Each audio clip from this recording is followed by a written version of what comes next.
Dans ce journal, la location de véhicules dans l'infoconso du l'UFC. L'infoconsommation de l'UFC Que Choisir de Artois du lundi. Avec nous, Tony Morales, vice-président. Bonjour Tony. Alors, quelles sont les informations à vérifier avant de souscrire un contrat de location de véhicule? Bonjour Mickaël.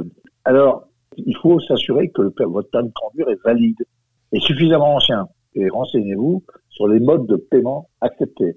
Il faut vérifier le montant du dépôt de garantie. Puis informez-vous sur les éventuelles avances sur location et sur les modalités de facturation du carburant. Alors, il faut aussi vérifier les garanties et exclusions du contrat d'assurance. Et informez-vous sur le montant de la franchise surtout, et les conditions de son rachat, mais également des garanties et exclusions du contrat d'assurance. Quelles informations doivent être fournies aux consommateurs? Il y a les conditions de délivrance, modalités du calcul de prix, modalités de facturation du carburant, montant du dépôt de garantie, comme on l'a dit, avance sur location exigée, frais et conditions d'annulation, frais d'application en cas de restitution tardive du véhicule. Alors l'inclusion d'assurance responsabilité civile, garantie, exclusion, les franchises d'assurance incluses, les options d'assurance proposées et leur prix. Et la liste des prestations annexes et leur prix. Il peut y avoir autre chose. Les obligations du loueur en matière d'entretien, de réparation, d'assistance et de remplacement du véhicule. Alors, les contrats prévoient souvent que le véhicule est délivré avec le réservoir plein et qu'en fin de location, le locataire assumera le coût de l'essence manquante. Tony, quid du devis et de la remise des fonds? Alors, le devis doit comporter la date de rédaction, les coordonnées de l'entreprise de location, les caractéristiques principales de l'offre de location, les lieux de remise et de restitution des clés, le prix total, TTC, à payer préalablement à la prise du véhicule. Alors, l'usage du véhicule, les conditions de mise en jeu de la responsabilité du consommateur, la durée du contrat et les conditions de résiliation anticipée et les modalités de révision éventuelle du prix. Quelles sont les obligations du locataire? Alors, pendant la durée de la location, le locataire est responsable de l'entretien courant et des dégradations du véhicule, évidemment. En cas de panne, contactez le loueur avant d'engager les réparations.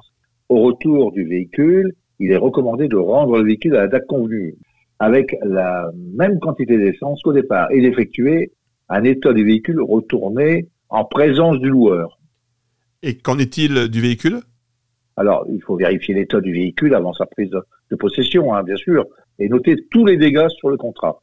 La fiche d'état du véhicule doit être signée par les deux parties au départ et au retour. Sur le modèle réservé qui n'est pas disponible, vous pouvez exiger un autre modèle sans majoration de tarif. Si le véhicule est d'une catégorie inférieure, le prix correspondant à ce modèle peut être exigé.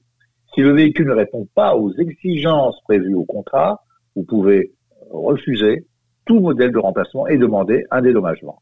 Alors, tout professionnel doit faire connaître les conditions applicables en cas de restitution de véhicule et au-delà du délai de retour prévu. Si les bureaux de l'agence sont fermés, le locataire reste responsable jusqu'à la remise des clés et des papiers en main propre. À la restitution, le véhicule doit être en l'état, comme on l'a dit, où il a été confié, excepté ce qui aura été dégradé par vétusteté ou force majeure. Tony Morales, merci. Je rappelle, vous êtes vice-président à l'UFC Que Choisir de Artois. Plus d'infos aussi sur ce sujet et pour les litiges à consommation, direction la Maison des Sociétés, 16 rue Aristide Briand à Arras, la ligne directe 03 21 23 22 97 et sur artois.ufcquechoisir.fr. Tout de suite, l'actu du monde.